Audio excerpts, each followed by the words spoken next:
अस्सलाम वालेकुम everyone. Special third year ये वीडियोस मैं आप लोगों के लिए बना रही हूँ because while checking your assignments I found a lot of conceptual mistakes in your understanding of the story.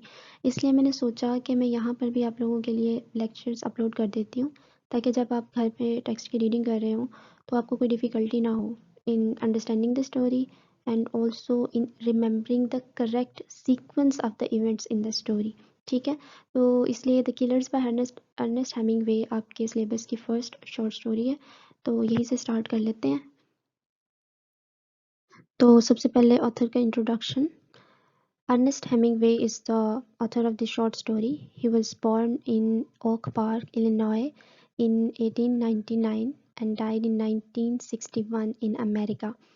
तो basically he is an American author. ठीक है, और इसकी अचीवमेंट्स की बात की जाए तो ही won a Pulitzer prize in 1953 and also won a Nobel prize in literature in 1954।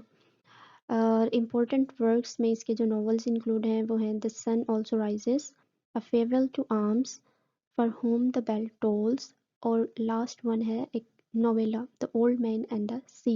ये वो नोवेला है जिसकी वजह से इसको नोबेल प्राइज़ इन लिटरेचर मिला था। अब नोवेला जो है वो एक ऐसे लिटरेरी वर्क को कहते हैं जिसकी लेंथ शॉर्ट स्टोरी से ज़्यादा होती है लेकिन नावल से कम होती है। ठीक है, अब सेटिंग में अगर पर्टिकुलर एरिया की बात की जाए तो इट इज़ समिट इलिनॉय, अ सबब ऑफ शिकागो। सबब एक छोटे इलाके को कहते हैं जो मेन सिटी के करीबी एरियाज में से होता है। ठीक है, और अगर टाइम पीरियड की बात करें तो this story depicts the time period of 1920s, जब अमेरिका में स्ट्रीट क्राइम्स बहुत ज़्यादा आम हुए हुए थे। ठीक है, और पर्टिकुलर जगह की बात करें where this story is actually taking place, तो वो है हेनरीज डाइनर, एक लंच रूम है। ठीक है, उसका नाम, उस लंच रूम का नाम हेनरीज डाइनर रखा हुआ है। अब जल्दी से स्टोरी के कैरेक्टर्स को देख लेते हैं। तो सबसे पहले है Nick Adams. He is a young and naive protagonist. अब नाइव उस बंदे के लिए वर्ड यूज़ होता है हु लैक्स एक्सपीरियंस। ठीक है, next one we have George who is manager at Henry's, और वो वेटर का काम भी करता है। ठीक है, जॉर्ज। उसके बाद है Sam, he is an African American cook. Next we have Max and Al. अब ये वो दोनों लोग हैं जिसकी वजह से स्टोरी का नाम द किलर्स रखा गया। ठीक है, अब इनमें से जो मैक्स है he is more aggressive and talkative, मतलब उसको जल्दी गुस्सा आ जाता है और बहुत ज़्यादा वो बातें करता रहता है, जबकि एआई जो है वो थोड़ा समझदार है और कामली चीज़ों को हैंडल करता है। ठीक है, नेक्स्ट है वी हैव ऑल एंडरसन। अब all Anderson is the target of max and AI, यानी ये वो बंदा है जिसको मारने के लिए मैक्स एंड एआई आए हैं। ठीक है, और प्रोफेशन के हिसाब से ऑल एंडरसन जो है he is a boxer. Last one is Mrs Bell. अब मिसेस बेल एक बहुत ही माइनर सा कैरेक्टर है। अब चाहें तो स्किप भी कर सकते हैं but you must know who she is, क्योंकि स्टोरी में मेंशन हुआ हुआ इसका नाम तो आपको होना चाहिए। She is the manager of boarding house where Ole Andreson currently lives. ठीक है, अच्छा जी, अब आ जाते हैं स्टोरी की समरी की तरफ।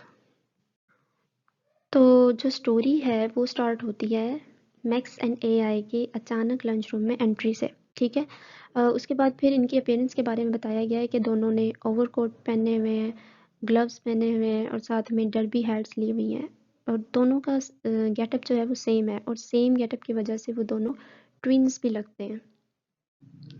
खैर वो दोनों आके काउंटर के सामने बैठ जाते हैं, और अब जॉर्ज जो कि मैनेजर और वेटर दोनों का काम करता है, ठीक है, वो उनसे ऑर्डर लेने के लिए आता है, लेकिन उनकी बातचीत थोड़ी गुस्से वाली डिस्कशन में चेंज हो जाती है। वो क्यों?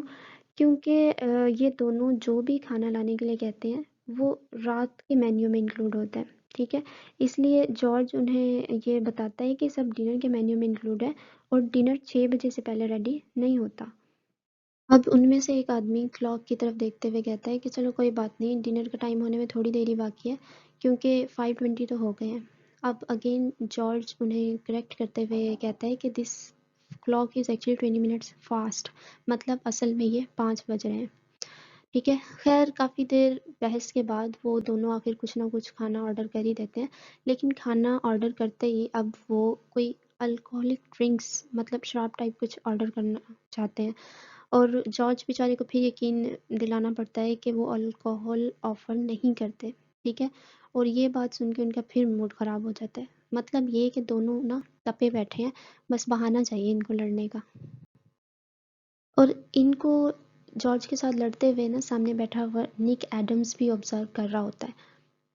खैर काफ़ी देर बहस के बाद आखिरकार जॉर्ज उनका ऑर्डर किया हुआ खाना लाके टेबल पे रख देता है और उसके बाद वो दोनों अपने ग्लव्स उतारे बगैर ही खाना शुरू कर देते हैं। और जब जॉर्ज ये देखता है तो मैक्स को फिर गुस्सा आ जाता है कि तुम हमें खाना खाते हुए क्यों देख रहे हो।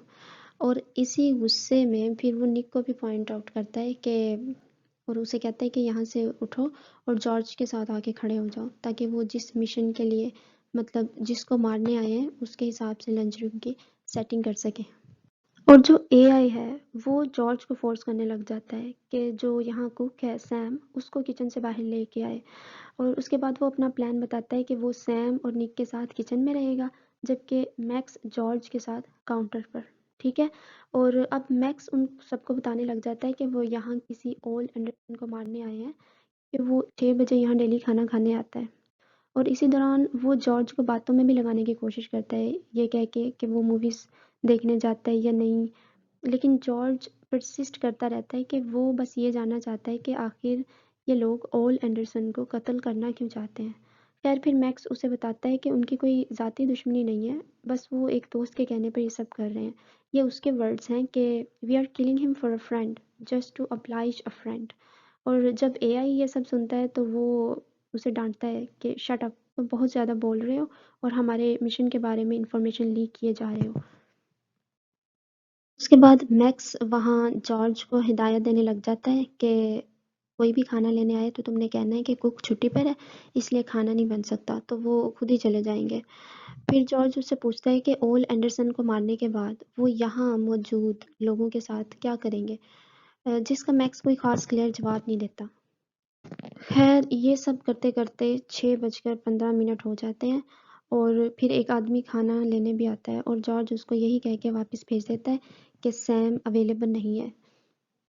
उसके बाद एट 6:55 जॉर्ज खुद एक बंदे के लिए जो डेली इस टाइम पर आता होगा उसके लिए सैंडविच बनाने किचन में जाता है और वो क्या देखता है कि एआई ने सैम और निक दोनों को एक ही कपड़े से बांध के किचन में बिठाया हुआ होता है। खैर वो बंदा फिर अपना सैंडविच लेके चला जाता है लेकिन इस दौरान जॉर्ज नोट करता है कि एआई काउंटर पर शॉटगन लिए हुए बैठा है। इसलिए वो उन्हें यकीन दिलाने की कोशिश करता है कि ओल एंडरसन आज नहीं आएगा, लेकिन एआई कहता है कि 10 मिनट और वेट कर लेते हैं। जब 7:05 हो जाते हैं तो फिर मैक्स एआई को कहता है कि अब हमें चलना चाहिए, लेकिन एआई फिर कहता है कि बस 5 मिनट और वेट कर लेते हैं।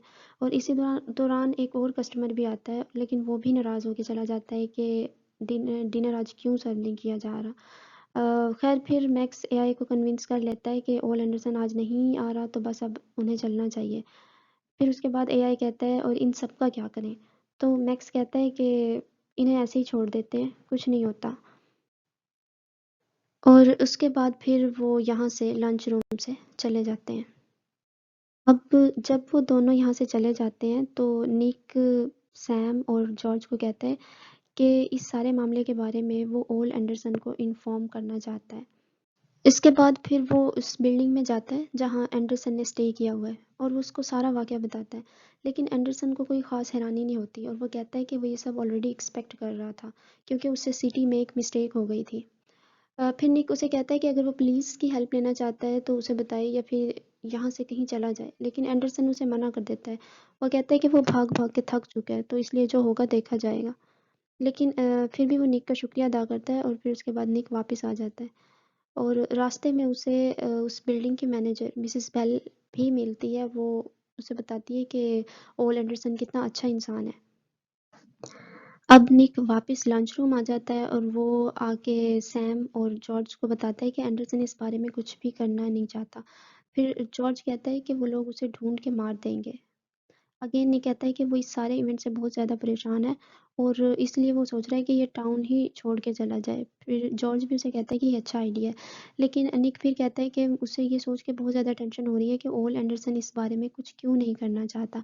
इस पर जॉर्ज अगेन उसे कहता है कि बेहतर ये है कि वो इन सब बातों के बारे में सोचे ही ना। और यहीं पर ये स्टोरी एंड हो जाती है।